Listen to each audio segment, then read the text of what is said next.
It's official. Governor Sarah Palin is refusing stimulus money in the brave new world of turning down hundreds of millions of dollars that would help the neediest and, in our fourth story in the countdown, twisting her position as governor, quite possibly to angle for the presidency. The Alaska governor saying she is refusing 31% of the money that her state is due from the federal economic stimulus package, $288 million out of $930 million in total. Palin is accepting money for construction projects and Medicaid reimbursements, but not for the funding directed at other governmental operations.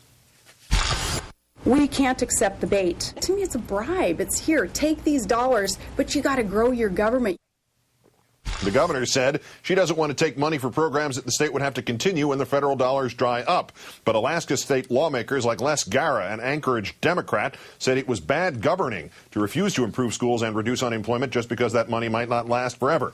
And Anchorage's acting mayor, Matt Clayman, said, quote, her rationale is like turning down a gift card because it expires in 2 years. The governor would be refusing money for weatherization in Alaska, energy efficiency grants in Alaska, air quality grants in Alaska, emergency food assistance in Alaska, nutrition programs in Alaska, school lunch programs in Alaska, child care development grants in Alaska, immunizations in Alaska, possibly Atlanta as well, homeless grants in Alaska, senior meals in Alaska, and expanded unemployment benefits in Alaska. But the largest chunk of money that Palin is refusing is $170 million for education, including money for the economically disadvantaged and students with special needs. You will recall that the governor, who has a baby with Down syndrome, proclaimed during her vice presidential acceptance speech that if she was elected, parents who have children with special needs would, quote, have a friend and advocate in the White House.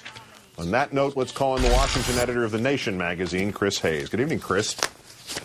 Good evening, Keith. How much of a hypocrite, not politically, but personally, how much of a personal schmuck do you have to be to first use your own special needs child in your campaign and then turn around or turn down free federal money for special needs children in your own state?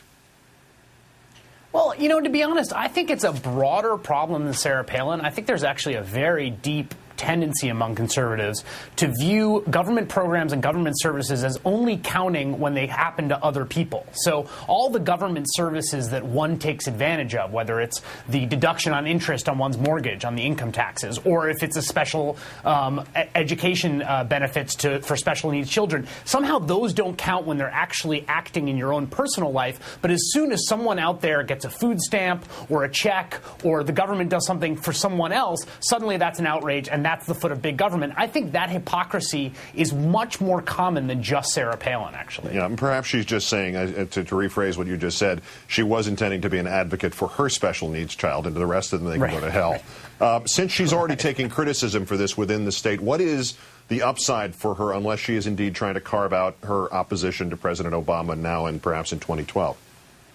Yeah, that's absolutely what this is about. If you look at the three governors that are rejecting stimulus money, it's Mark Sanford in South Carolina, it's Bobby Jindal in Louisiana, and it's Sarah Palin, all of whom I think are pretty clearly going to be 2012 competitors. And at this point, this is, I think, a very blatant pander to the Republican base. I don't think it has anything to do with governance. I think it's pure 100% presidential primary politics.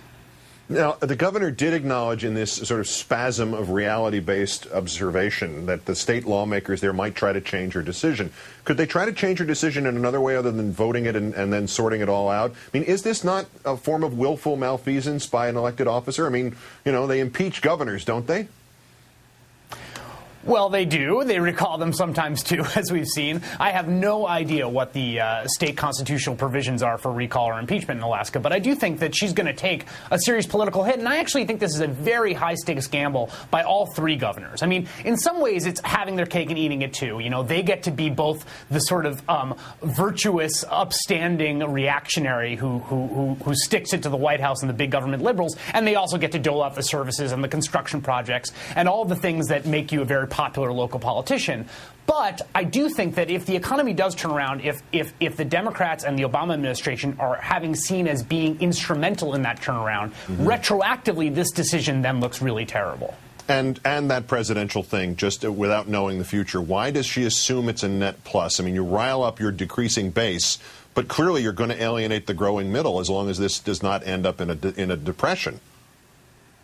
That is correct, but at this early stage, all these people are thinking about is winning the primary, and winning the primary increasingly in American politics in the 21st century, winning a Republican primary means taking totally crazy positions. I mean, that is how you do best in primaries. As you said, it's an increasingly small base.